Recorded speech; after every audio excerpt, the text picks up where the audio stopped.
Bonjour tout le monde, c'est votre levier. Aujourd'hui, on parle encore du prêt hypothécaire. Il y a un autre élément qu'il faut prendre en compte pour être capable de faire des économies majeures. C'est quoi? Magasiner son prêt hypothécaire. Je vous ai déjà montré que magasiner son assurance hypothécaire peut faire sauver des milliers de dollars. Je vous ai déjà aussi mentionné que prendre le temps de choisir entre un taux variable ou un taux fixe peut faire sauver des milliers de dollars sur votre période totale de votre prêt hypothécaire. Mais maintenant, il reste un troisième point. Un coup, vous avez choisi votre taux fixe ou votre taux variable, il vous reste à choisir l'endroit où vous faites votre prêt hypothécaire. Souvent, ce que j'entends de mes clients, c'est que je suis fidèle à ma banque, je vais rester à ma banque et où je suis allé voir tout ce qu'il y avait dans ma ville, puis c'est le meilleur taux que j'ai trouvé, c'est celui-là. C'est déjà bien si vous avez magasiné 3-4 places, mais il y a mieux à faire. Quand je vous dis il y a mieux à faire, j'ai pris la peine d'aller voir la LNH. Contrairement à ce que vous pensez, c'est pas la Ligue nationale de hockey, mais bien la Loi nationale de l'habitation. En fait, les prêteurs doivent être agréés par cette institution-là pour être capables de faire des prêts hypothécaires par province. Après avoir pris le temps de regarder tous les prêteurs canadiens qui sont disponibles au Québec, j'ai pu voir qu'il y en a 80.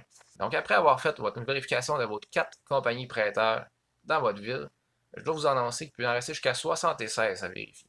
Les chances qu'il y ait mieux dans les 76 sont assez grandes.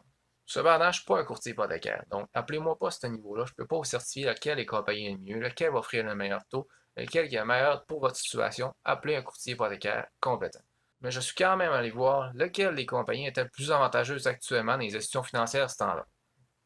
Mais j'ai décidé d'aller voir le taux moyen qu'on trouvait actuellement dans les institutions financières, parce que les gens magasinent le plus souvent, ce que j'ai trouvé pour un taux de 5 ans actuellement fixe, ce que la majorité des gens prennent, 3,39% actuellement. J'ai pris la peine d'aller voir quelques compagnies en ligne dans la liste que je vous ai parlé tantôt, et j'ai pu trouver 2,79. Est-ce que c'est la meilleure? Je ne le sais pas. Mais au moins, je peux prendre les deux bases pour être capable de calculer l'économie que ça vous donnerait simplement en prenant le temps de magasiner votre prêt hypothécaire. Donc, j'ai décidé de faire un beau petit calcul simple sur 150 000 avec les deux taux d'intérêt. Pour ce qui est du taux moyen standard qu'on trouve de 3,39, le coût serait de 740,22.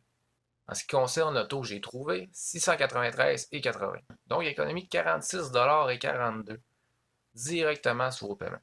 Simplement montrer l'impact, si on ramène ça sur 25 ans, si par exemple les taux d'intérêt ne bougeraient pas, ça donnerait une économie de 13 925 ce qui en est d'une maison de 250 000, 77 et 36 moyens par mois. Souvent, j'entends mes clients dire je vais faire affaire avec ma compagnie actuelle, puis lors du renouvellement, je vais faire affaire avec un courtier hypothécaire.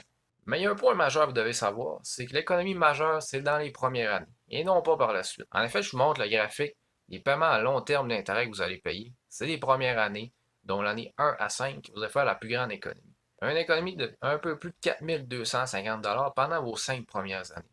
Il y a un second point que vous devez savoir aussi, ça vous protège à long terme. Pourquoi? Le fait d'avoir payé moins d'intérêt a fait que vous avez payé plus de capital sur votre maison. Donc, lors du renouvellement, vous devez moins d'argent que si vous auriez payé un taux d'intérêt plus haut. Conséquence, si les taux d'intérêt augmentent, vous allez payer moins cher d'intérêt pour tous les 20 prochaines années. Pourquoi? Parce que vous avez payé plus de capital dans les premières années. Donc, une économie, une protection des augmentations de taux d'intérêt à long terme. Ça commence à être intéressant. Quand je vous dis que vous allez payer plus de capital, simplement dans les 5 premières années sur la situation de 105 000 vous sauvez 1467 qui est allé au lieu de l'intérêt qui est allé sur le capital. C'est quand même assez majeur. Donc, plus votre prêt est élevé, plus le gain est majeur. On peut voir 2446 de paiement en capital supplémentaire avec l'option de 250 000 Donc, au final, si on parle seulement niveau économie, vous pouvez voir dans les deux tableaux qui suivent pour l'exemple de 150 000 et l'exemple de 250 000 que c'est exponentiel. Plus votre prêt est élevé, plus ça vaut la peine de magasiner un taux d'intérêt plus bas avec une meilleure compagnie prêteur hypothécaire qui offre un taux plus avantageux. Ça vous montre aussi que c'est les premières années que ça vaut la peine de le faire. Les années suivantes, ça vaut aussi la peine, mais un peu moins. Mais sur le global total, c'est de l'argent directement économisé qui va dans vos poches au lieu de la donner à la compagnie des prêts hypothécaires.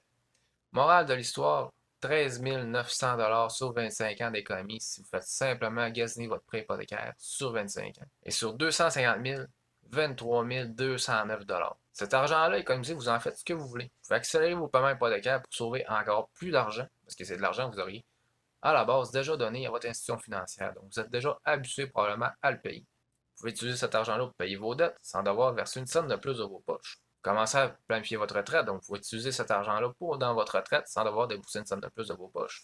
Vous pouvez simplement profiter un petit peu plus de la vie en ayant de l'argent de plus de côté, mais en ayant toujours exactement le même bien. Donc, contrairement à ce que les gens pensent, la finance bien gérée, c'est pas nécessairement juste se priver, faire un budget, économiser au maximum en évitant des dépenses inutiles, en empêchant de se gâter, c'est juste faire des choix judicieux. Des choix judicieux, c'est ça que votre levier vous montre. Donc sur ça, j'espère vous avoir aidé à économiser des milliers de dollars. Si vous voulez plein d'autres trucs, allez sur l'effetdulevier.com. Vous allez voir tout plein de capsules qui parlent de divers sujets. Cliquez sur les sujets qui vous intéressent ou qui vous concernent et allez voir comment économiser encore plus d'argent.